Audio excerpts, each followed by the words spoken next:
everyone. I have such a big headache today. And the reason why I have a headache is because it's the filming of a new episode. And I always have headaches when I think about what to wear. I don't have that many clothes. I am not a fashion person, so it's always kind of stressful, kind of thinking, okay, what should I wear today? And I believe fashion is a source of confidence for a lot of people. It makes them feel good about their body. It kind of embodies the kind of person they want to be, but it can also be a source of stress. Stress in the sense that you don't know what to wear, you don't know what fits your body, and you're not maybe so confident about the material of your clothing. And so I think, that it's a really interesting dynamic there. But on the one hand, while I really want to just wear curtains, if I can just wear curtains like this, I would be very happy. And wearing a curtain is definitely an expression in fashion, and I'll continue to wear this for the rest of this one shot. And I think fashion itself is definitely another tool for communication. It is an art form, and it is also a vessel for change. And I think the guest today is an example of using fashion to do good for society, and using fashion to start and to make a mark. And I think I definitely am excited for this talk today. So let's see who our guest is while I'm still wearing this curtain.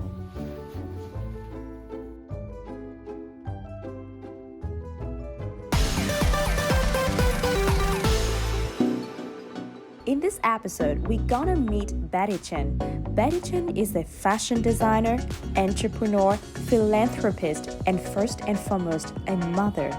Migrating to Australia from Vietnam at the age of 14, Betty's love of fashion was born helping her mother, a talented seamstress, manufacture garments for numerous international and Australian fashion labels.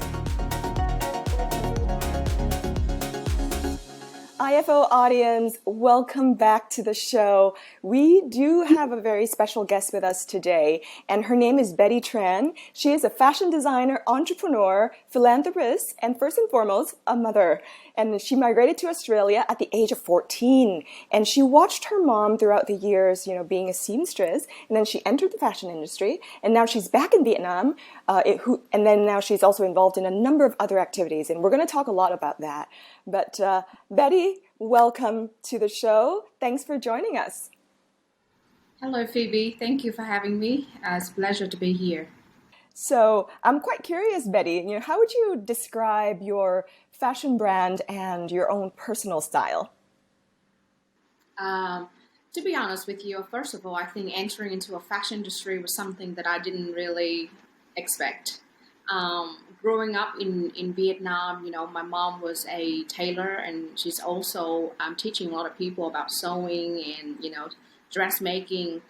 I've seen how she worked so hard in her life. Mom barely had time with me, so, I kind of a little bit upset about the fact that she was so busy, working all the time, didn't have time for me. So, and also watching her growing up, raising me, how hard it is for her to work so hard. So I said to my mom that, Mom, I wouldn't do what you do, and here I am. What were some of the things that you saw while observing your mom back in the day? For me, the most standout process for me watching my mom was how hard work, how much she's been working really, really hard. She would waking up, actually stay up late to 2 or 3 a.m. in the morning just to finish an order, and from a very young age, I've learned about discipline. I've learned about, dedication, is that if you put your mind to something and that God giving you that gift to pursue, giving you a talent to do what you wanted to do, it's really your responsibility to work really hard, to, be a good human being, be integral as well in what you're doing. That's what I've learned from my mother. She's an honest woman. She was very disciplined. She's very hardworking, and I think that reflecting a lot about what Vietnamese people is all about as well. came from a country that torn by war, with so many wars in the country, and yet we're still fighting, and yet we're still winning in the end.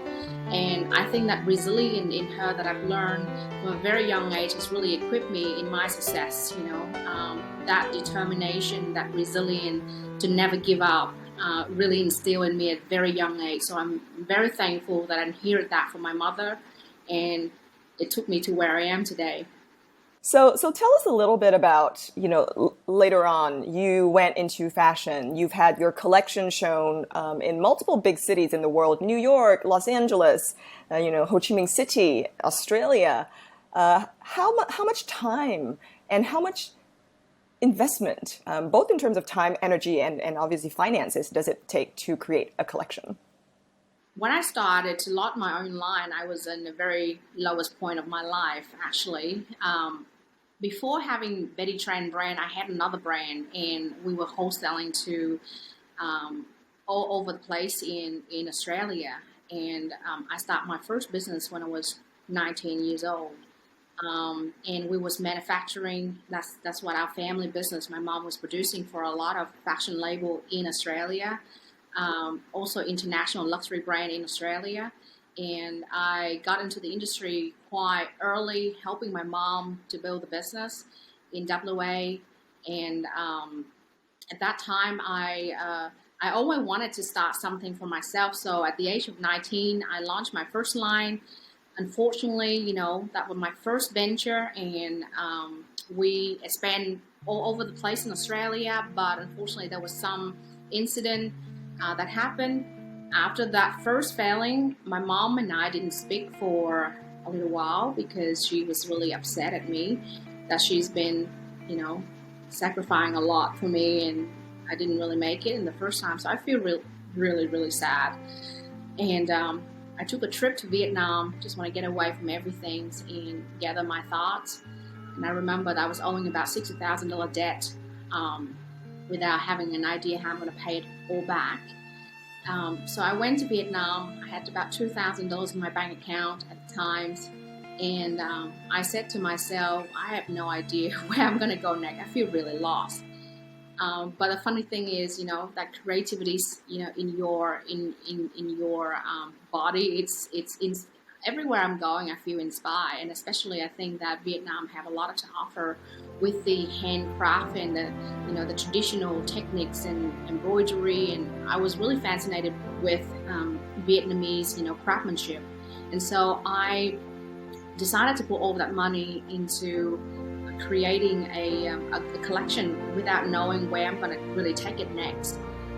So I spent, all of my money, just enough money for me to get back to Australia, and that was like less than $2,000 that I had at the time. My very first collection, I don't know how I managed to do it, to create a collection from absolutely nothing. But I think that you just have to think outside the box, when you're at the bottom, hit rock bottom, and you just have to think of being creatively. And that didn't really stop me. Was there kind of like one moment that really, propelled you to stay or to enter or to be in this industry? Or was it kind of like, was it seeping through your veins throughout those years that you watched your mom and then, you tried all of these things? Was it a moment or was it a collection of moments?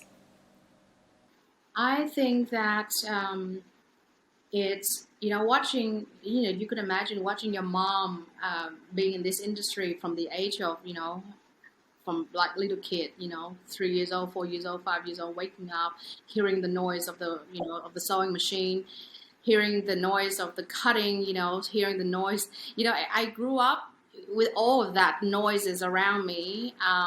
And that's the only thing I know. So I think somehow it instilled in my blood that is something that it naturally was, built in me. Watching my mom, I've learned a lot. And I think there's nothing better than learning the experience on the job.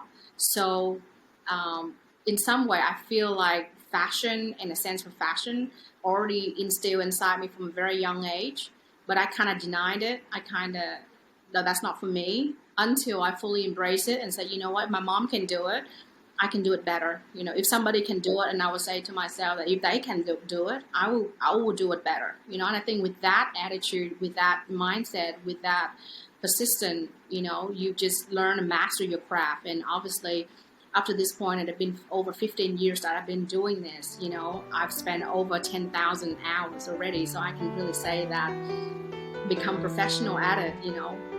Because everything need times and everything need you gotta put the hours into the work to master it. And so I think that the first collection was a disaster. For me, it was a disaster, but it wasn't for a lot of people. And then I just try to raise that bar every day, every month, every year.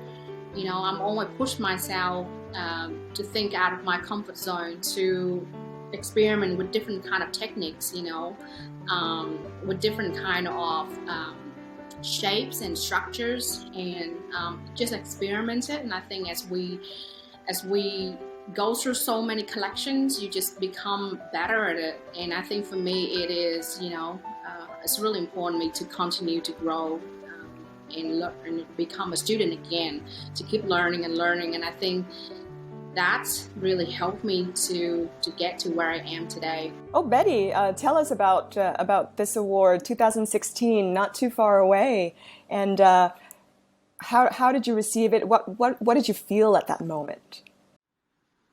Oh, it's had been a while, but I entered that competition, didn't expect to win. And that's all I remember. It was just, it was just, everybody around me nominated me, and I'm like, okay, I get in anyway. And I remember on that day, I was just sitting there and chilling, and didn't expect that I'm going to win, to be honest with you. It was a very long application process I have to go through, and halfway there, I'm like, oh my God, this is serious application. And it happened so fast as well, Phoebe, because it's emotional day for me. And for me, I didn't really focus on the award, because I felt that my journey from beginning to where I stood on that stage that night was a continued, journey of improving myself, of proving to myself that I can do it, and I didn't need an award to really validate if I, if I'm really trying hard or not. But the award does mean something in the end for me, that it helped me to acknowledge that my line of work being acknowledged. So it's a nice feeling. But I would say that, let's not do things because of award, but you do it because you want to become a better version of yourself. And that would just really help me to, because I stand on that stage, but I didn't stand it just myself. I stand it for many other young Vietnamese who was in my age as well, having a dream, entering to Australia, going to Australia with a vision, with a dream. And the country have given us so much. Australia have given us so much, and it's just proving that doesn't matter where you come from, doesn't matter what skin color you have, doesn't matter what age you are, doesn't matter, your background and your upbringing, your story of your past, none of that matter. What is really matter in the end is that if you have a dream and you're willing to put in the hard work for it, you can accomplish it. And that's what it means for me to standing on that stage on that night, representing not only the award of Young Businesswoman of the Year, but as a young immigrant, who came from Vietnam, who had nothing and worked really hard and achieve it. And so I don't think it was for me, but I want other women to look at it and say, if I can achieve that, if I can receive that award, they can too. And so, I think that's what it means for me to this day. Well, Betty, thank you for sharing all of that. What I can see from what you've just shared is, fashion is one thing. Yes, it's been kind of like a motif that has been throughout, the earlier part of your life and your current life in some way. But it's a communication tool. It's a vessel. and it's a vessel for integrity and the kind of values that you stood for. And it's also a vessel that kind of, that is able to inspire other people, especially Vietnamese immigrants, to Australia, and encouraging them to take full use of the opportunities available, and just work really, really hard, because it is possible. It is not impossible. So Betty, that was really, really nice. Thank you for sharing all of that. To the audience, we're going to continue with this talk. We're not done yet, so don't go anywhere. We're just going to take a short break.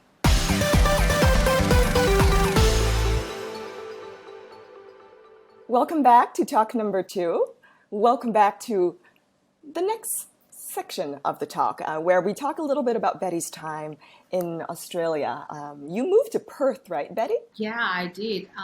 Initially, I came to Australia and lived in Sydney for about 4 years. I went to high school there in Sydney, and I remember at that time my mom was in Vietnam, my dad was in Western Australia, and I was in Sydney, so the family was scattered everywhere. My mom had a second baby, and I was so happy for her that she's remarried, and I love my stepdad. He's so wonderful to me, and I'm really grateful to him he's the reason why I'm also in Australia, and I'm really grateful for him. And I'm happy for my mom to find somebody so wonderful in her life now, and watching them, together was so cute. So yeah, at that time I wanted to pursue the education in Sydney. So I decided to move there. At the age of 14, I would also already learn how to be independent on my feet. I would work as I would do anything that I could, to earn the money and to be standing on my own feet. I remember I was working as a cleaner as well, Phoebe, and domestic airport, and I was working for a fast food change at the time. You do whatever you can in order to sustain yourself. At that time was the most significant moment in my life. Taught me so much about dream and hard work. And so I remember, washing the table every single day. But there was this iconic moment just continue reminding me every single day, was watching that airplane departing, to the sky. All my life, I've never traveled anywhere but Australia. That's my first trip ever. So I wanted to travel around the world. And I remember I said to myself, I vowed to myself, because my tear came out as I washed the table. And I said to myself, one day I'm going to be on that plane and I'm going to travel everywhere around the world, and I'll become successful. That came through 5 years later, a lot faster than I expected. But, moment like that, it really reminds you of who you are, where you came from. And, and I was so fortunate to have the education in Australia. But then later on, my mom moved to Perth because to be with my dad.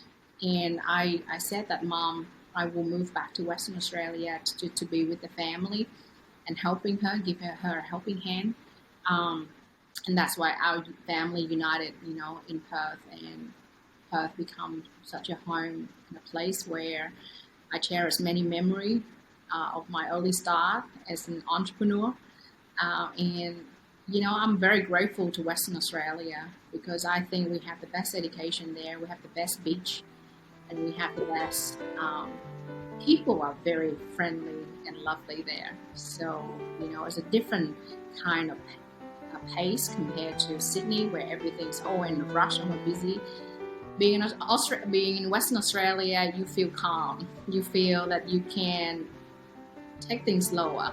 You can, have a moment to reflect, and that was what I did. And it's a great place to be creative, honestly. So, yeah. Well, you returned to Western Australia, and then you studied university at Curtin University of Technology, and you majored in fashion, so fashion and textile, right, in the Bachelor's of Arts. 2 questions that always permeate in people's minds with regard to this. Most parents, when their kids choose to study fashion, be like, oh no, this is a bit risky. And then some other people who are, in the fashion industry, they're like, you don't need to go to university. Why go to university? What are your thoughts on this? And what was your experience like at university?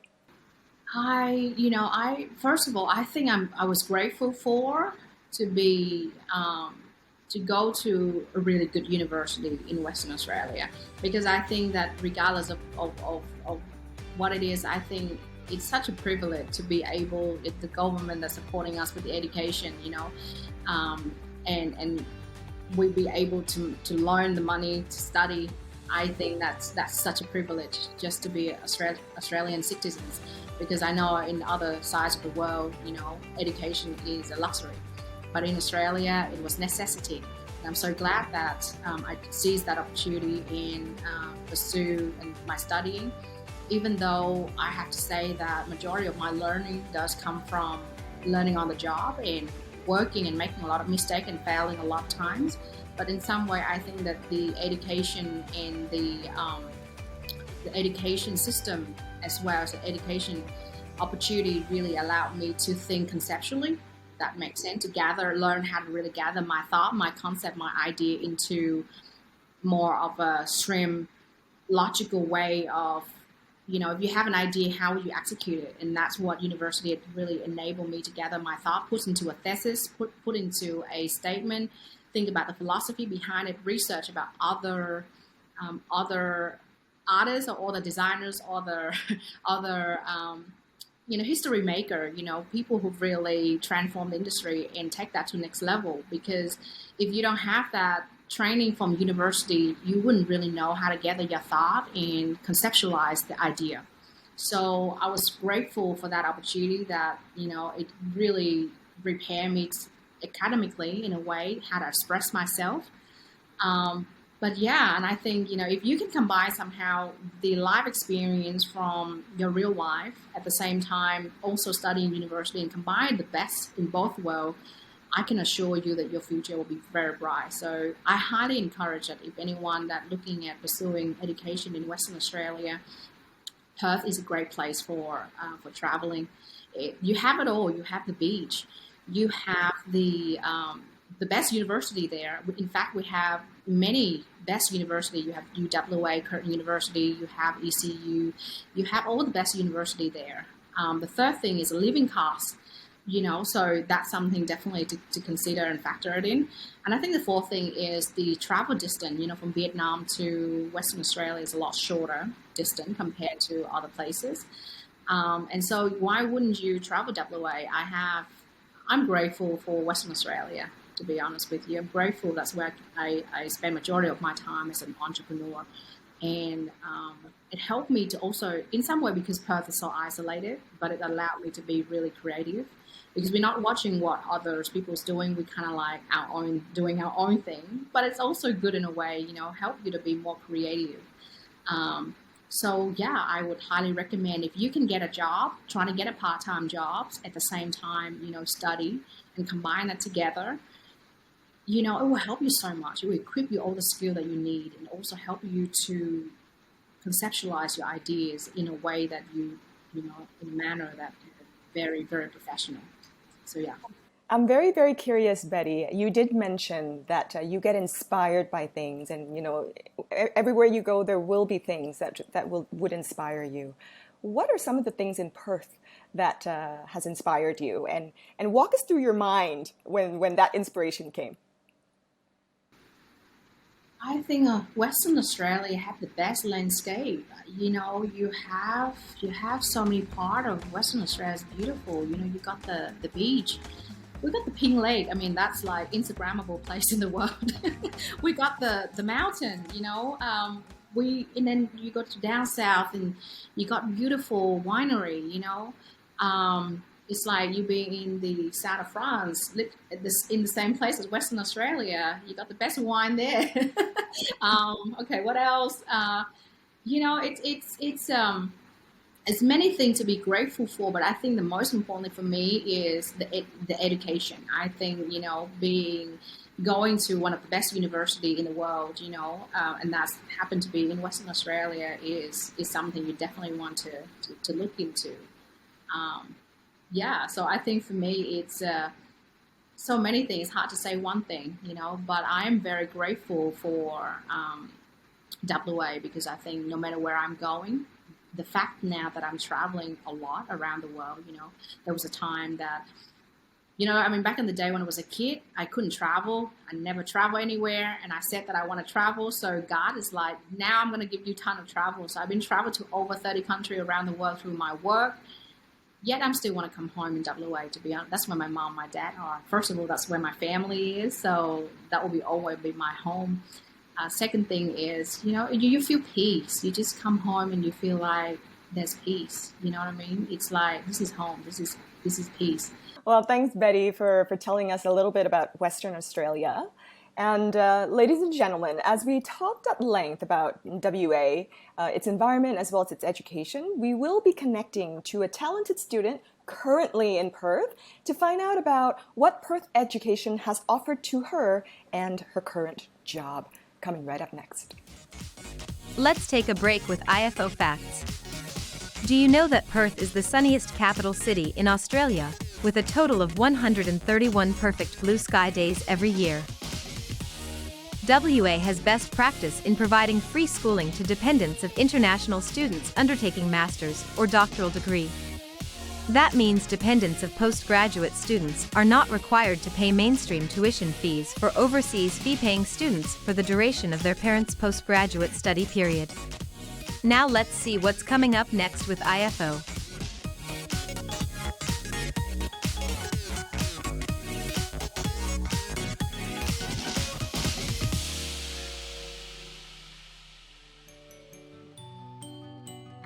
Hi everyone, my name is Amelia and I'm currently a data analytics graduate at Bankwest.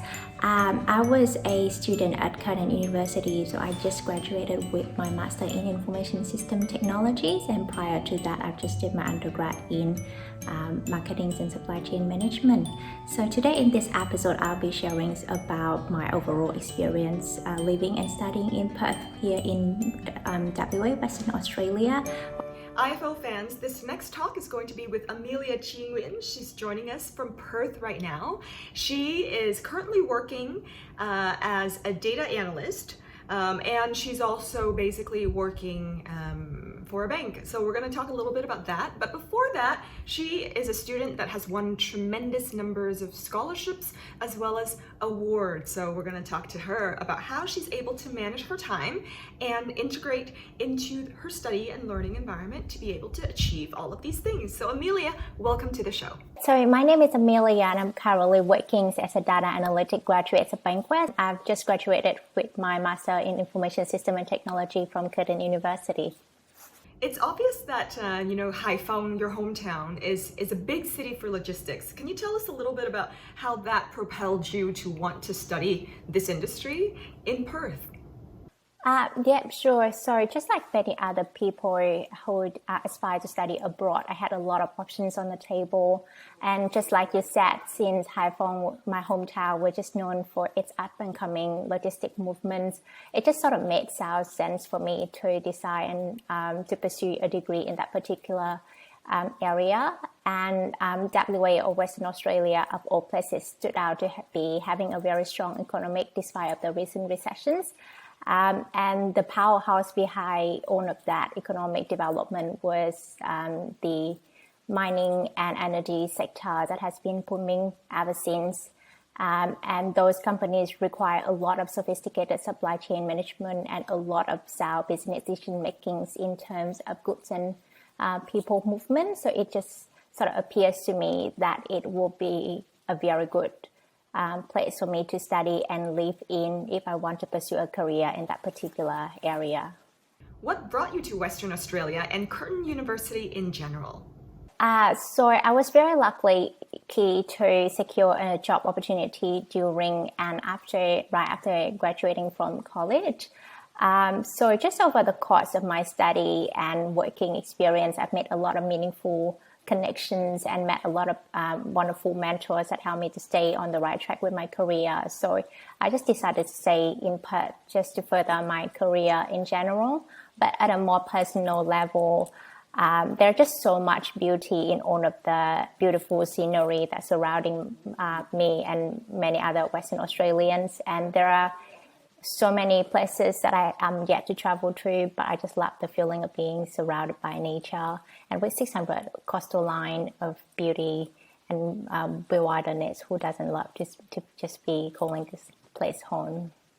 Amelia, at the university, do you have any stories to tell about the lectures, about the environment at the university, or about the professors? Oh, absolutely. So I've definitely made a lot of wonderful memories with the teaching staff and my fellow students during my time studying at Curtin. But I guess one of the largest impression that they've all left in me is all of the knowledge and skills that I've learned from there was very practical, as all of the teaching staff have been practicing and working in the field for a very long time.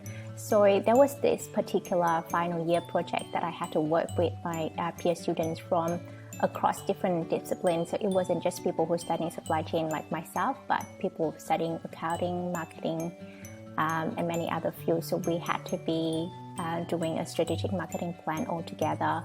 And it was based on a real life case study, and our client was a real life business.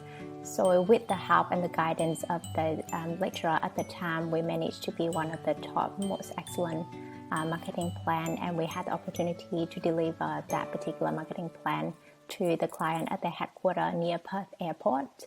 And after the presentation, we had the opportunity to do a little bit of a tour around the manufacturing plant.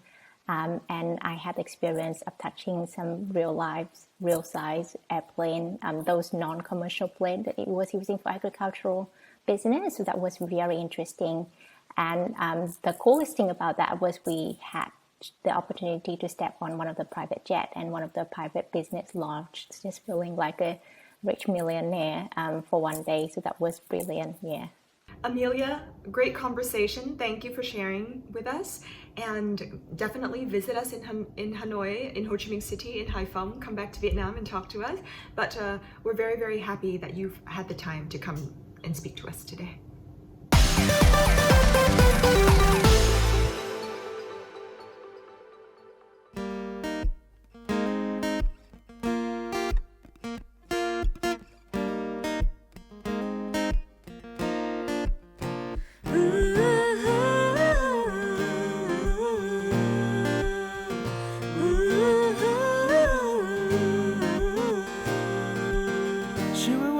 Street looked up and noticed he was nameless, he was homeless. She asked him his name and told him what those were. Give a story about life. With a glint and a sign and a corner of a smile, one conversation, simple moment, things that change us if we notice when we look up sometimes. They say I will never make it, but I was built to break the mold. The only dream that I've been chasing, it's my own. I see a song for a hustler, written on a bus stop. Single mothers waiting on a jet to come, young teachers, student doctors, sons on the front line, knowing they don't get to run. This goes out to the underdog. Keep on keeping and what you love, you'll find that someday soon enough you will rise up, yeah.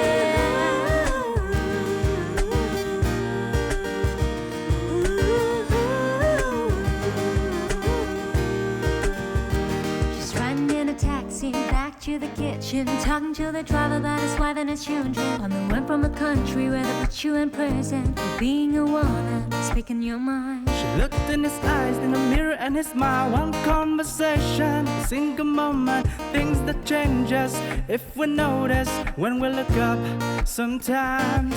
They say I would never make it, but I was built to break the mold. The only dream that I've been chasing is my own. I see a song for a hustler, written on a bus stop. Single mothers waiting on a jet to come, young teachers, student doctors, sons on the front line, knowing they don't get to run. This goes out to the underdog.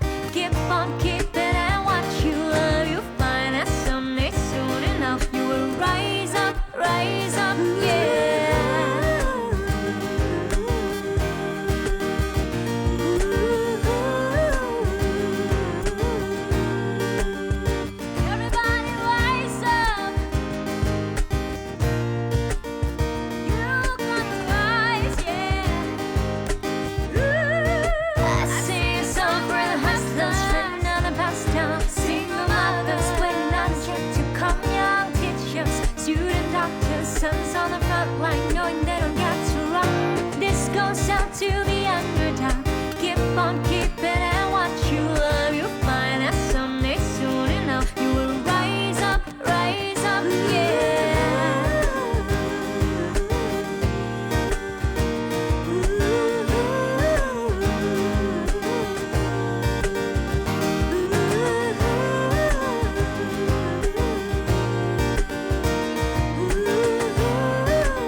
IFO band, thank you. And ladies and gentlemen, we're back to this talk.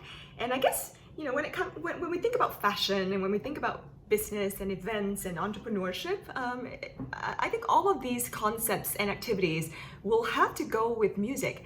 And so I appreciate the IFO band for setting the stage for us to be able to talk about something that is even more inspiring, and that is our stories with our hometown, with our identity, and with our vision and passion for life and for the future. So Betty, we're going to talk a little bit about your journey back to Vietnam.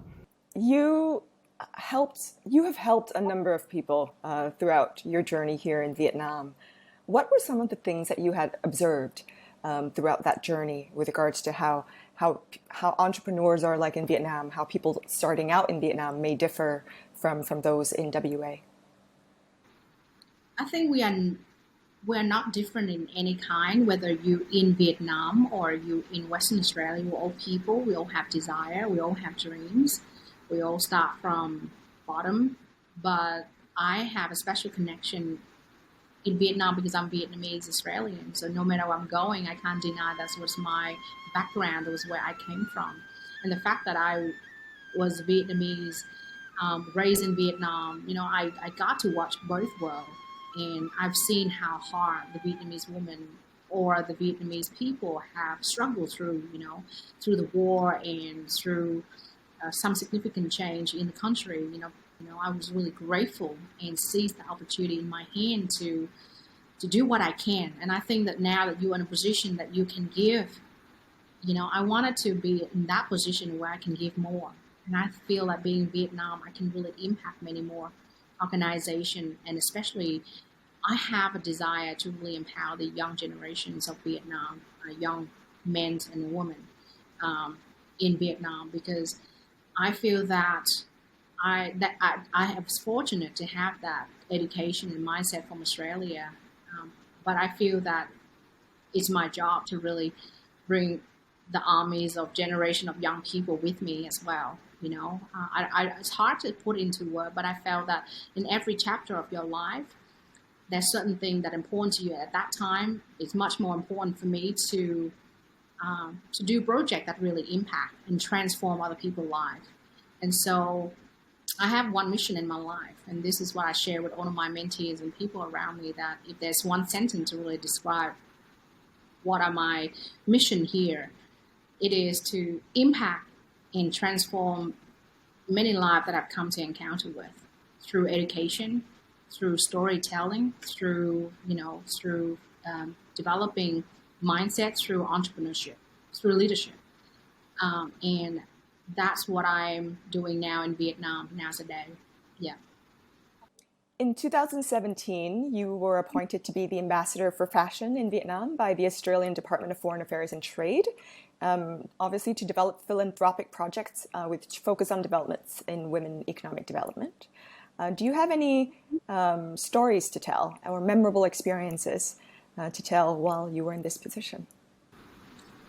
One of the projects that I really enjoyed was a collaboration together with the Australian Embassy, with Elle Magazine and RMIT University in Vietnam on a project called Sustainable Fashion. So that was a great opportunity for me to be part of such a project that have a lot of meaning.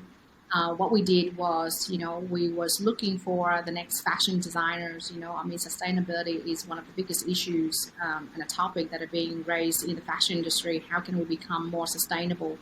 How can we become cleaner? How can we become more innovative, through the way we approach the waste, because as you know, fashion industry is the second largest toxic industry in the world, just come after oil, and so how can we make it more of a sustainable business was on the top of my mind. And so we did a competition, and we was collaborating with RMIT University here in Vietnam, and together with Elle Magazine, we was trying to identify, so the group that we're talking to is a student in university. So all the university around Vietnam come together, especially the fashion department. We setting out the competition. We have a lot of application applying to our competition. So the winner have the opportunity to travel to Australia at the same time, receiving some cash money award as well to turn their concept into reality, to turn the collection into a reality.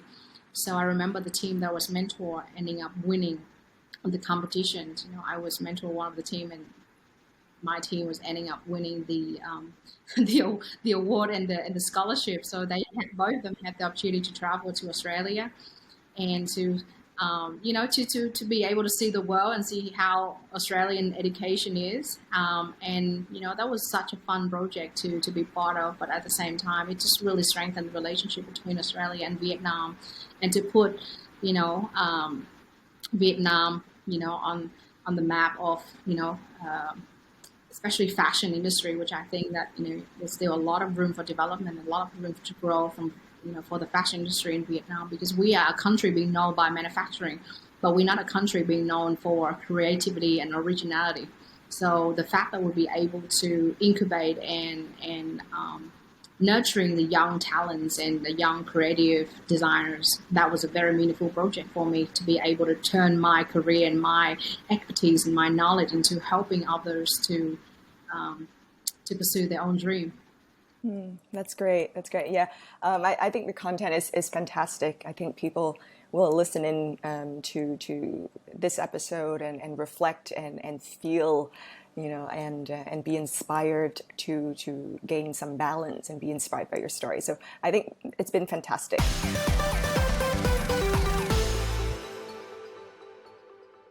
IFO fans, welcome back to the show, and this is the IFO Challenge.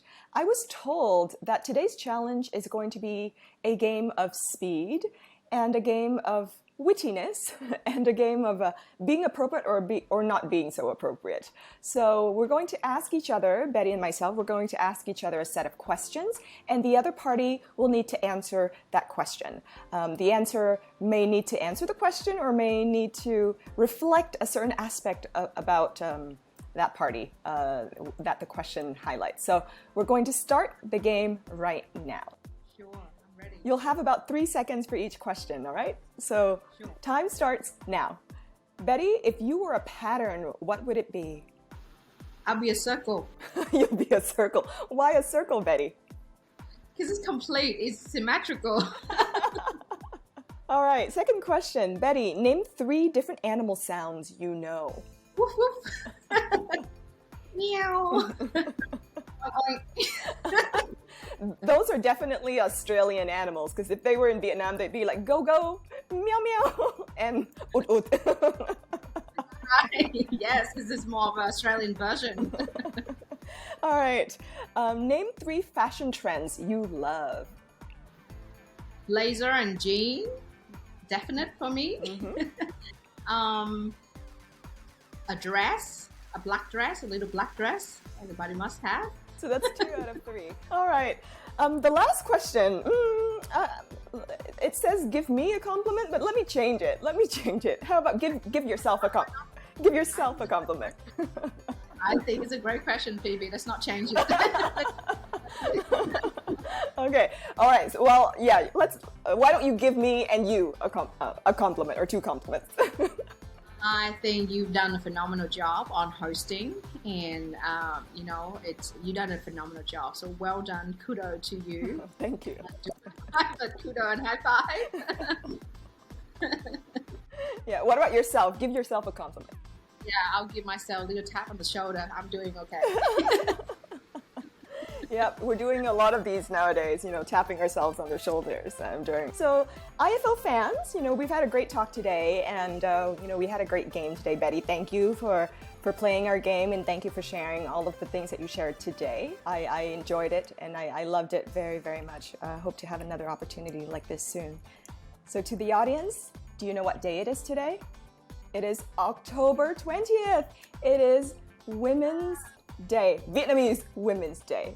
So I hope that you've listened to our talk today and you've internalize some of the things that we talked about, and you feel inspired to go out there to reach your goals and your dreams. So to all the women out there, happy Vietnamese Women's Day, and we'll see you in the next episode. Bye. I don't know, like, I can't even say that. You can spell it if you can't say it. Everybody fart, right? So, I don't know if you can stand that smell or not, but you gotta learn how to live with it. Wow. Okay, that's not too bad. That means you can tolerate a lot of the other smells too.